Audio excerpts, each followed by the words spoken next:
Good morning, everyone, and happy spring. Thank you so much for that blessed introduction and prelude.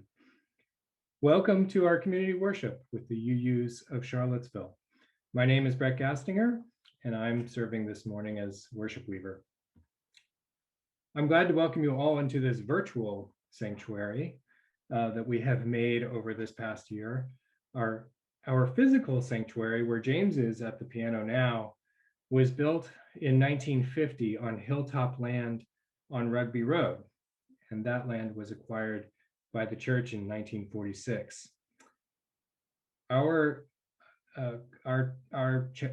physical sanctuary is near the campus of University of Virginia, and it's important to remember that those early buildings were constructed in the early 1800s by enslaved African Americans. And our sanctuary is also on lands that were long the dwelling place of the Monacan people. As we seek to make this a place of celebration and compassion, it is important to honor all those who dwelt here before and all those whose lives led to this moment of our gathering as a community of memory and hope. Today, we celebrate our congregation, all that we can commit to together. It's the third Sunday of the month of March when we encourage each other to consider our commitments during the annual pledge drive. We're grateful for the wizardry of Sean Scally, Bailey Reed, and Carolyn Hines, who are working behind the scenes as technical support. And we are grateful to our video editor, Ellie Ransom, for just being incredibly awesome and gracious and generous with her time. Christine Gresser will be sharing your joys and sorrows, and Rev Linda is preaching this morning. Now, let us join our hearts and minds in worship with these words, adapted from Arianto Nugroho, a leader in the Unitarian Church of the Philippines. Let our hearts be summoned by a spirit from all ages, whole, holy. May we answer the summons to find light.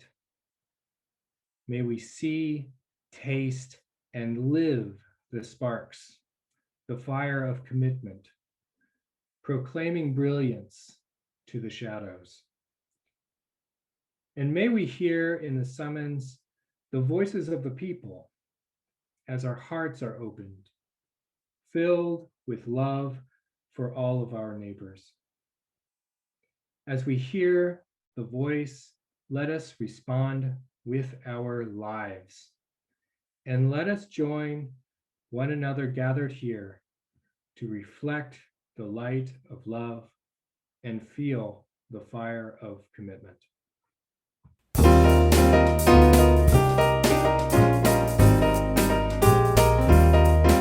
The light of history never turns the beacon bright and clear, guiding hands and hearts and spirits into faith set free from fear. With the fire of commitment sets our mind and soul ablaze. When our hunger and our passion meet to call us on our way.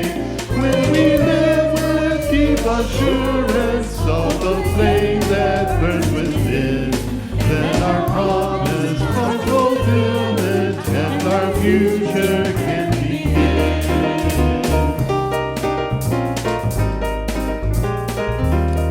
From the soulings of our living brings the song both brave and free, calling pilgrims still to witness to the life of liberty.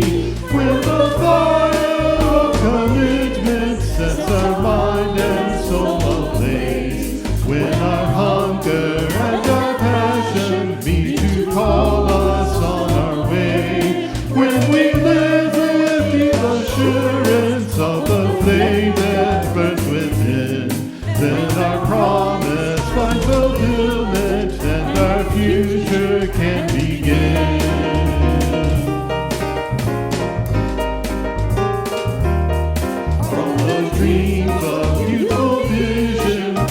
a new prophetic voice, which demands a deeper justice built by our courageous choice.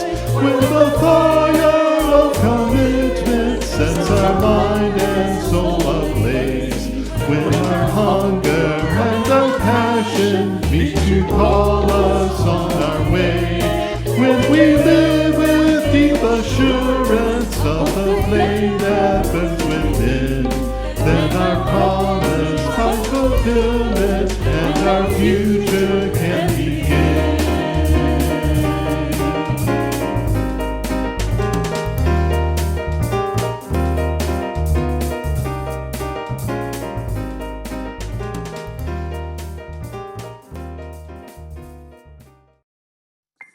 We are the Breckers, and we've been coming to our church for 5 years. And what we love about being part of this community is that it's welcoming to all.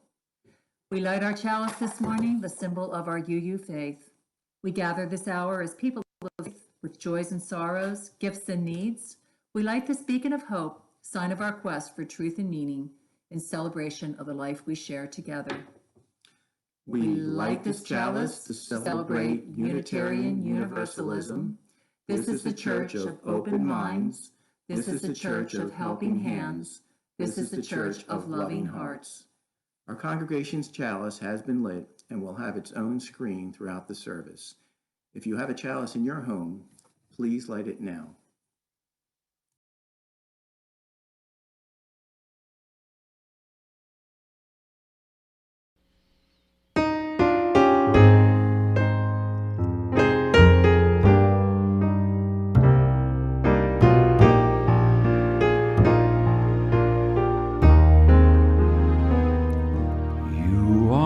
Sunshine, my only sunshine.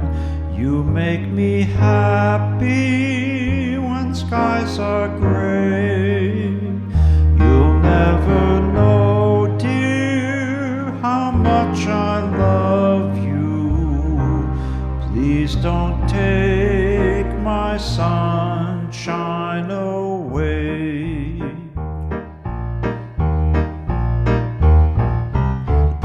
Light of mine, I'm gonna let it shine. This little light of mine, I'm gonna let it shine. This little light of mine, I'm gonna let it shine. Let it shine, let it shine, let it shine. Everywhere I go, I'm gonna let it shine. Everywhere I go, I'm gonna let it shine. Everywhere I go, I'm gonna let it shine. Let it shine, let it shine, let it shine. Let it shine, let it shine, let it shine.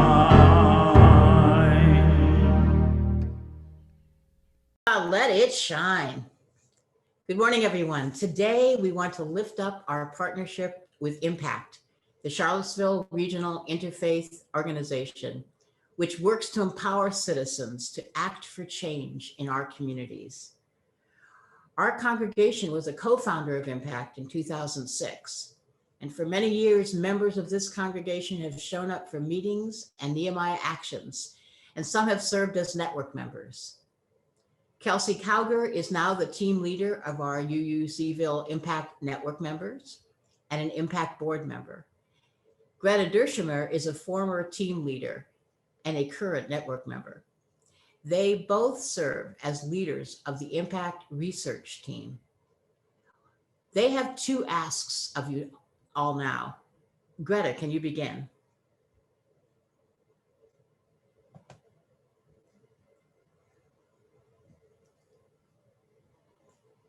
Good morning. Good morning. Our interfaith partners in Impact are holding a large public meeting this week to ask our county supervisors to provide more funding for increased affordable housing. We expect 1,000 people to attend. Only 2 of the 6 supervisors have agreed to attend this important Nehemiah action meeting on Thursday, March 25th at 6:30. And they have been hesitant to commit to putting any substantial amount of money in a housing trust fund. UUCVille will be joining Impact in lighting hundreds of luminaries throughout the city and county tonight around 8 p.m. on Thursday.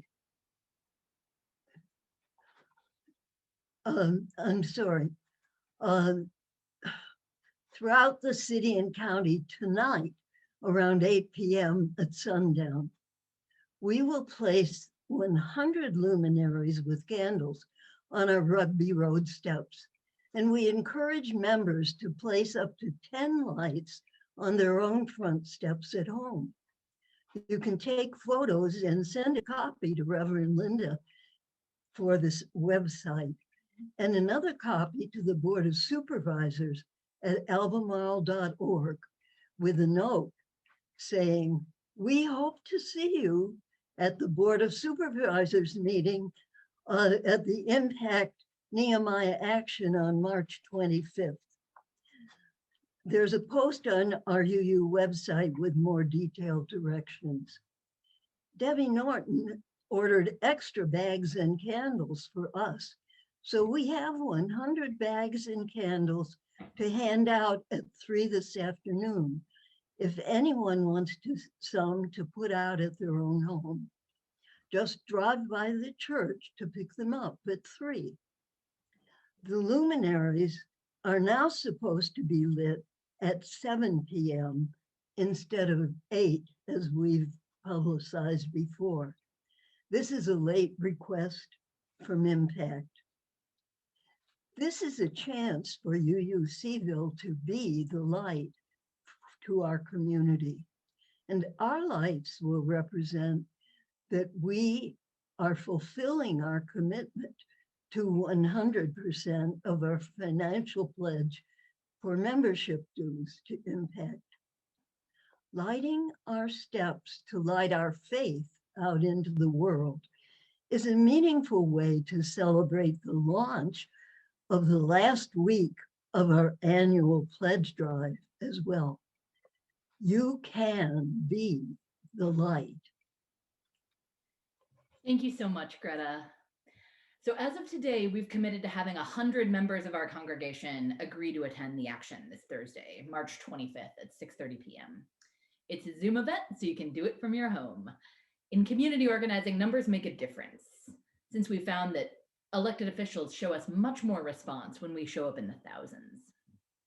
Network members have been inviting individual congregation members, neighbors, friends, and family members to attend the Nehemiah Action. And at last count, we had 96 people committed to attend. If you have already agreed to be there, be sure to show up. If you have time to come to the 90-minute event Thursday, just being there will make a big difference. The Zoom link is on our UU Charlottesville homepage. Thank you, Kelsey and Greta, for your leadership and for your invitation to the rest of us to show our faith. At this time, I'd like to ask everyone in our worship today to join me in dedicating all of our UUCVille Impact Network members. We're showing you their picture right now, I trust. Yeah, there it goes. Your network members pictured here are Laura Wallace, Christine Gresser, Haley Owens, Karen Foley, Rosalie Samari, Jenny Gaden, Sharon Utz, Julius Sacolarius, Jill Payne, Ed Barber, Greta Dershimer, Kelsey Cowger, and Isaac and Bernie Davis. And other network members not pictured are Wayne Arneson, Sally Kate Park, and John and Vicki Shackford. Now, on behalf of the congregation, we dedicate these Impact Network members to this task of representing the love and the commitment of this congregation. And we commission you to the work of justice making in our larger community. May it be so. Amen. I love community organizing because it gives us a chance to come together and show our commitment. And I know that when we work together and show up together, we can make a difference in the world.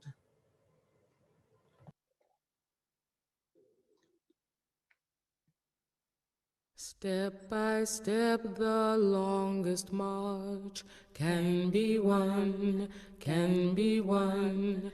Many stones to form an arch, singly none, singly none. And by union, what we will can be accomplished still. Drops of water turn a mill, singly none, singly none. Step by step, the longest march can be won, can be won. Many stones to form an arch, singly none, singly none. And by union, what we will can be accomplished still. Drops of water turn a mill, singly none, singly none. Step by step, the longest march can be won, can be won. Many stones to form an arch, singly none, singly none. And by union, what we will can be accomplished still. Drops of water turn the mill, singly none, singly none, singly none, singly none, singly none. Step by step, step by step. I light a candle now to acknowledge the joys and sorrows shared this morning and those alive in our hearts, but which may feel too big or too small to share. May this flame offer light and warmth. None of us are alone in our experience. As a community, we hold each other. In each of our different places, let us share a breath and sending out loving kindness to one another and outward to the world around us. Amen.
Thank you, James. This is the time in our service when we normally do the virtual version of the passing of the basket to make our weekly financial offering of support to the good works of our congregation. Instead, today and this month, I want you to commit to the long-term health and future of the Unitarian Universalists of Charlottesville by making your annual pledge of financial support. And that's for the coming fiscal year, which in our church runs July 1st through 2021 through June 30th of 2022. And everyone is invited to make this kind of commitment. Last week, we heard from Liam Little, a young person in our congregation, explaining in his own words about his decision to make a financial commitment to our congregation. Today, let's give his dad, Chris, a chance to share his views on financial support.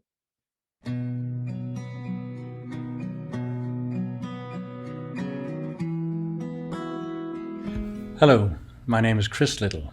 My wife Tori Goodlow and I, and our 3 children, Nora, Liam and Kieran, feel very blessed to be a part of this UU community for the past 2 years. When I started my tech consulting firm back in 1997, I was so committed to its mission to elevate humanity in business that I relegated the financial considerations. I did this in the belief that if we were truly about mission, we could not be about money, that to care about money meant to compromise mission.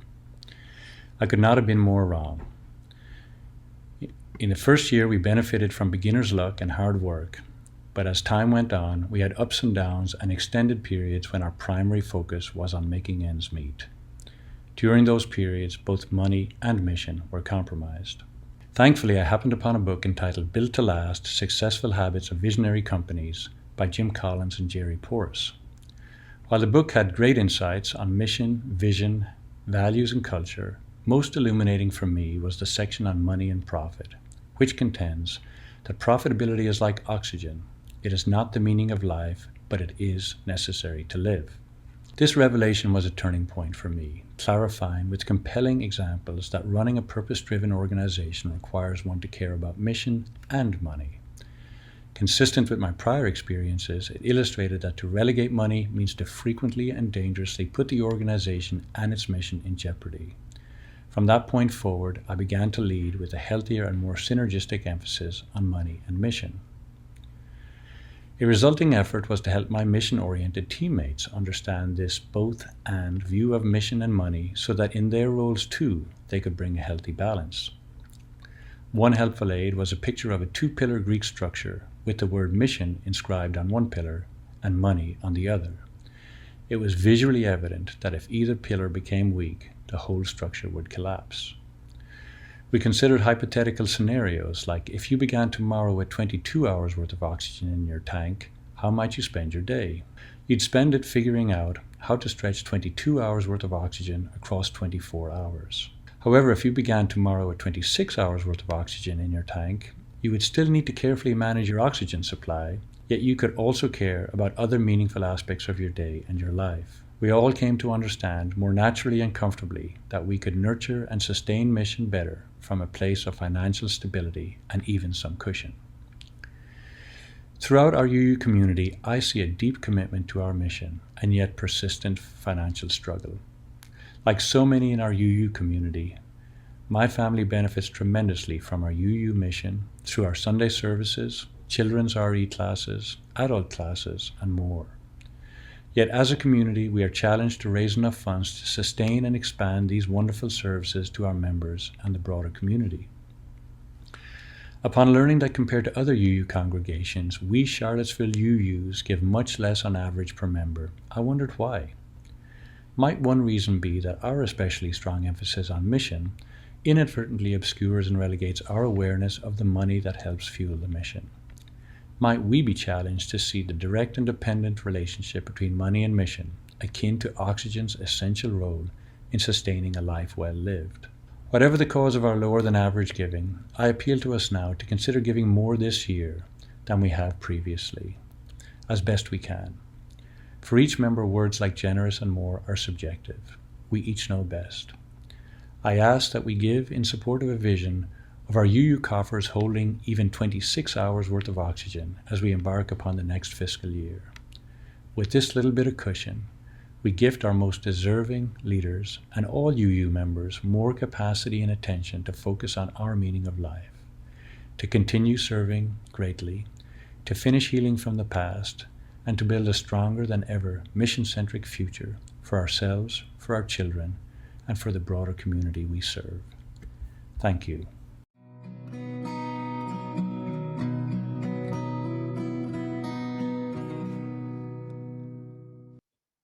Thank you, Chris.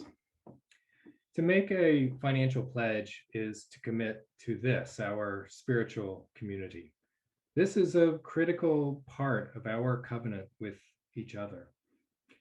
We're a community that has been through a transformative year. We are going to be different as a community as we reemerge from COVID. Who are we? Who do we want to be? Who can we be? We need your pledge to clarify that financial picture and to affirm our covenant to each other. Many of you have already pledged. First-timers, though, and those who have increased your promise of support. Thank you. Some of you have yet to pledge. There are about 70 of our pledgers from last year that have not yet made a pledge. No worries. We know that lots of things are going on, but you still have this week to do that. But please do it now. Friends, we are well on our way up the hill to reach our financial needs in the coming year. But sometimes that last little bit can be the hardest and can make a huge difference. Help us get to as close to the top as we can. Don't wait. We're getting near the end of the month. Don't delay. Now is the time. The pledge drive will end when April begins, and the board has to go to work on our plans for next year. The closing words of Amanda Gorman's inauguration poem have inspired our invitation to you this month to commit to this congregation as together we climb our hill. There is always light, if only we're brave enough to see it. If only we're brave enough to be it. Another way we can be the light is through our monthly social action collection. Today, we invite Tamara Wilkerson Diaz, the Executive Director of the African American Teaching Fellows, to tell us about their work. Hello, I'm so excited to share with you about African American Teaching Fellows. African American Teaching Fellows was founded in 2005 with the goal of diversifying the teaching population through recruiting, supporting, developing, and retaining African American educators to serve students in both Charlottesville City and Albemarle County. That mission still rings true today, as our goal is to support and develop current and prospective African American educators to serve local schools. Locally, you will find that over 40% of the student population is African American, while just under 10% of the teaching faculty is African American. This allows us to see that there's a huge racial disparity amongst the teaching faculty and the students in our classrooms. Moreover, students do not get to see themselves represented in the teachers that they see each and every day. In 2020, we saw the impacts of the global pandemic and how it exacerbated the inequities that were in our system. We saw the gap widen between what was provided for students of color and their white counterparts. One of the ways for school divisions to tackle this challenge is to ensure that teachers are trained appropriately to face the inequitable challenges in the classroom. Moreover, schools also need to ensure that they're recruiting and retaining high-quality educators of color. African American Teaching Fellows does both of these things by providing not only direct tuition support to aspiring educators, but also ensuring that they have wraparound support through professional development, mentoring, and social connections made with African Americans throughout our community. I want to encourage you to think back to a teacher that impacted your life. Think about the impact that they had on the person that you are today. We want to make sure that students in this community are prepared to enter a diverse world, and that happens through ensuring they have diverse representation in the classroom. I hope that you'll support African American Teaching Fellows. Thank you, Ms. Diaz. This is such important work. We encourage everyone to join other UUCVille members who have supported this organization and make a donation today to the work of the African American Teaching Fellows. You can give by sending a check to the church office or by going online and giving on the links shown on the slide. We give thanks for all the ways we can offer financial support to the church through our pledges and through the initiatives of our community partners. May your donations, like your love, go out into the world. And together, we will keep singing for the lives of all of us.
Singing for our lives.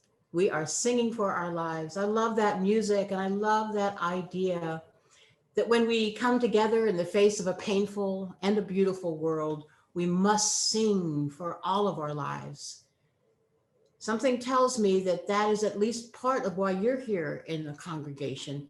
You want to join others in singing, speaking, acting for one another's lives. You come together for nurturance, you grow and learn together, and then you find ways to act for compassion and justice together. In 1963, almost 60 years ago, Martin Luther King was in jail for one of the protests against segregation in Birmingham. And after reading an open letter from 8 white clergymen in the local paper that criticized him and fellow activists, King decided he needed to write back to let them know what was on his mind. In jail, he hand wrote a 7,000-word response in the margins of the newspaper, and he smuggled it out to friends to have it published. This letter is famous for many things he wrote in it, including the observation that even more dangerous than openly racist people were those well-meaning, moderate white Christians who remained silent. He said things like, "Injustice anywhere is a threat to justice everywhere, and we are caught in an inescapable network of mutuality, and we are tied in a single garment of destiny. Whatever affects one directly affects all indirectly.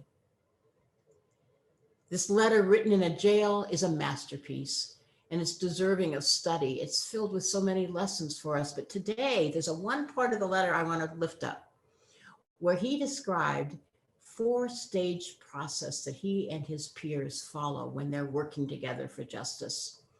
First, they collect the facts, then they negotiate, then they, what he calls, self-purify and engage finally in direct action. That's how community organizing works. It's a religious practice.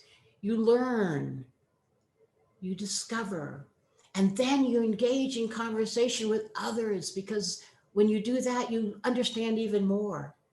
And then what King calls self-purifying, I think means meditating, praying, discerning one's own center, and listening to find the deep, faithful response that's inside of you that can give you the energy to finally, and only then, be able to engage in direct action. For the greatest of all social activists, the work is deeply spiritual.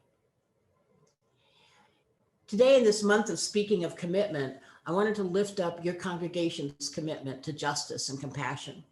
There are many of you in this congregation who have participated in the ministry. In the larger Charlottesville region, you're known for your witness for LGBT rights, for being active partners in community issues around race, economic justice, immigrant rights, and more. Some of you help in direct service, providing food, supporting winter shelter, donating goods and monies for the agencies serving those in need. You helped found Impact and have had leaders connected with other interfaith coalitions and initiatives. At the same time, I have discovered there is in this congregation a longing to do more and to help more of our members be involved and to share the work of justice. UUCVille, you have so much potential to be a force for justice and compassion in your community. It takes intentionality so that people don't feel disconnected from not knowing how to be involved. And it takes care that people won't burn out because they don't feel like anybody else is helping them in their efforts. How amazing it would be if everyone in the congregation could feel the joy that comes from singing together, from being together in covenanted community, from sharing the best of themselves and nurturing the whole, body, soul, mind, and working for justice together. To do that, we need to be connected with each other, and we need to reconnect with the deep theological grounding that calls us to this work. It's that spiritual wholeness that connects the longing of the intellect that wants to understand and parse and critique and learn about, to connect the intellect with the joy of being with others, of having friends, of having community, and then connects that with the energy and the impatience to act, to make a difference in the world. True justice work needs all of that connected, growing spiritually and discovering in covenanted community how to find value in living in our lives and in the lives of others, and how to celebrate our connection to the whole universe. While UUs don't want to become just another social club here only for our friends, we also don't want to become tireless, humorless, issues-based justice work with no time to rest, no time to reflect, no time to find nourishment in prayer and love and beauty. And so I want to warn UUs about social activism. I want you involved in justice, but I want you to be involved as spiritual beings. There's a myth that UUism doesn't have a theology of our own. And that myth causes many of us to get cut off from the spiritual waters that are really there, that can keep us going. Each of us can tap into the groundwater of our faith, and Unitarian Universalism does have a unifying theology. Just because you may have discarded parts of a religion which didn't make sense to you in the past or that harmed you, it doesn't mean that you don't have a faith that is now holding you. You do. And Unitarian Universalism has its own theology. No matter how different our names are for God or no God, whatever that means to us, no matter how we center ourselves or what prophet or philosophy we love the most, we have a common Unitarian Universalist theology that says heaven and hell are what happen here and now on this earth. And we can all participate in making heaven happen in this lifetime on our earth. Our theology says that no one is excluded from the love of the universe, from the blessings of creation. And our role, our calling in the context of an increasingly divided world is to address all the issues of equity, inclusion, and diversity, and to help people bring together their commitment to life and love, and to bring the bounty of the world to all beings. Justice matters for us, and justice seeking is not a surrogate for our faith. Rather, justice seeking comes out of our deepening our spiritual lives. It is faith that will keep us going. The Christian mystic and philosopher Thomas Merton has said there's a pervasive form of contemporary violence which the idealist most easily succumbs: activism and overwork.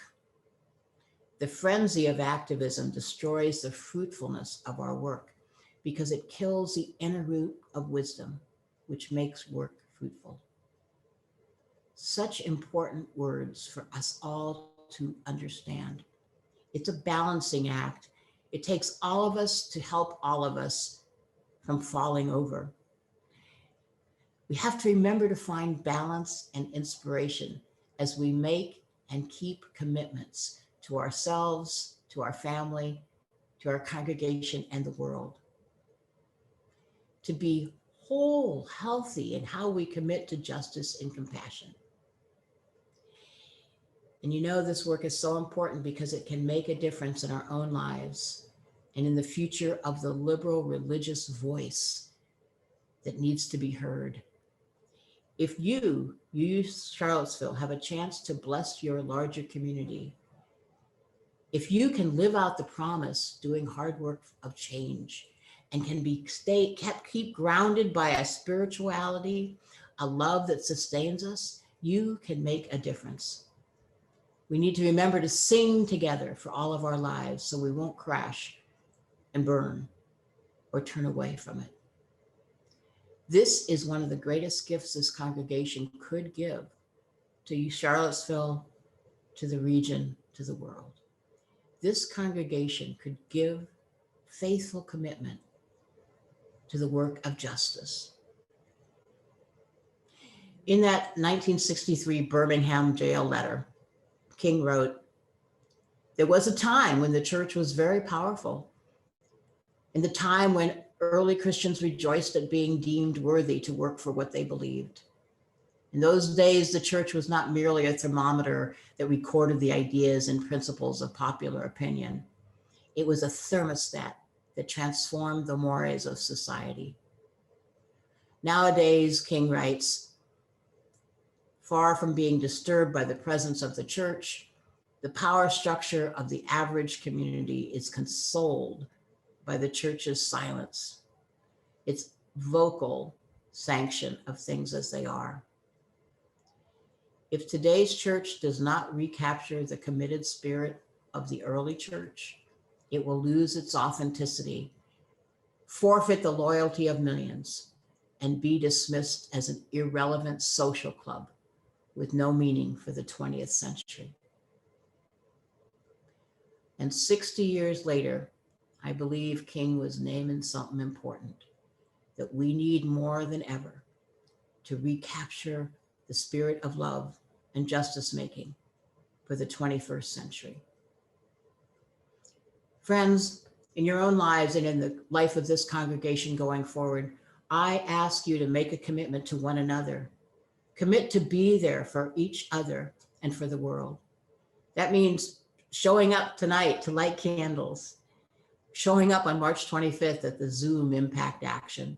Be counted when we need to tell elected leaders that we care about affordable housing, Show up to show that you care about hunger and economic injustice, and certainly speak up and show up about the hate crimes that are going on right now.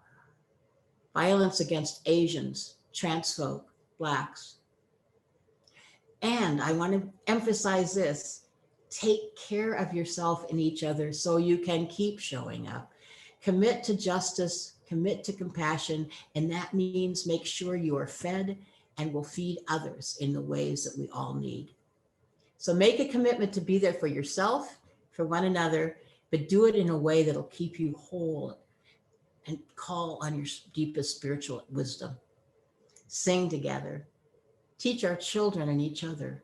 Say yes to giving financial support and moral support to each other. You have a mission, UUCVille. You have a calling, and it's based on the Unitarian Universalist theology to bring heaven on earth. We answer the call because of what we do believe. And to carry out this mission forward together, to commit, you must take care of yourself as a congregation. You're here to support each other into being the people who will deepen the spirit, inspire the mind, and extend love to the world. Justice, after all, is what love looks like in public. Commit to this. Commit to be the light. Make the promise and pledge the money, and commit to live out your faith by showing up for justice and answering the call to love. May it be so. May it be so.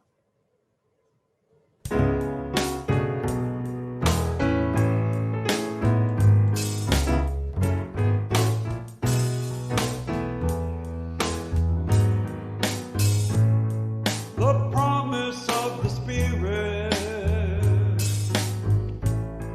faith, hope, and love abide, and so every soul is blessed and made whole. The truth in our hearts is our guide.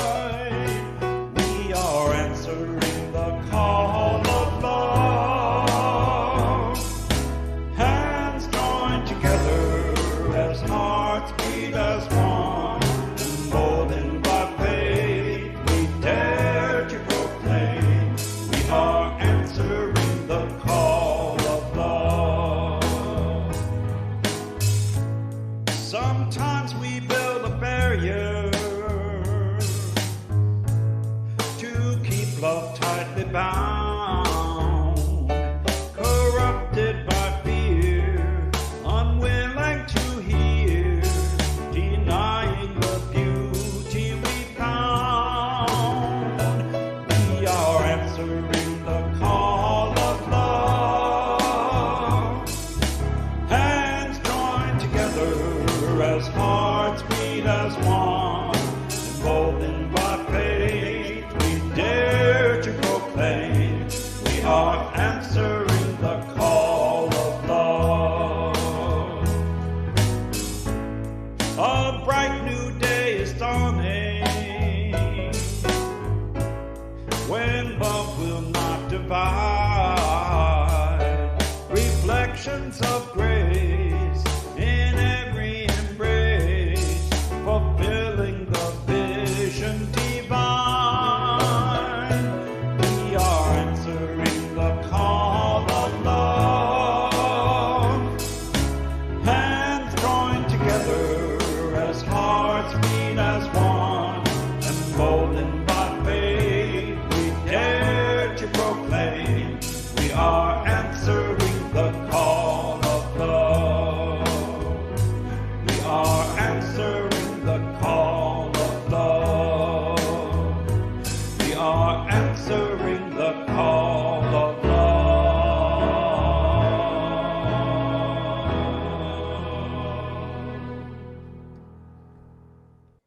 Well, my friends, I do not want anybody to leave before you've heard James postlude in a moment. He's doing something really outstanding for us. And now may you feel the love which holds you and will never let you go. And may that love which passes all understanding shine through you to reach all creation. We extinguish our chalice in the confidence and commitment that we too can be the light. Amen. I'm not sure if everyone could have heard James there, but he's going to do a duet. And so there's one part that we'll be playing as a recording, and he'll be playing along with it live.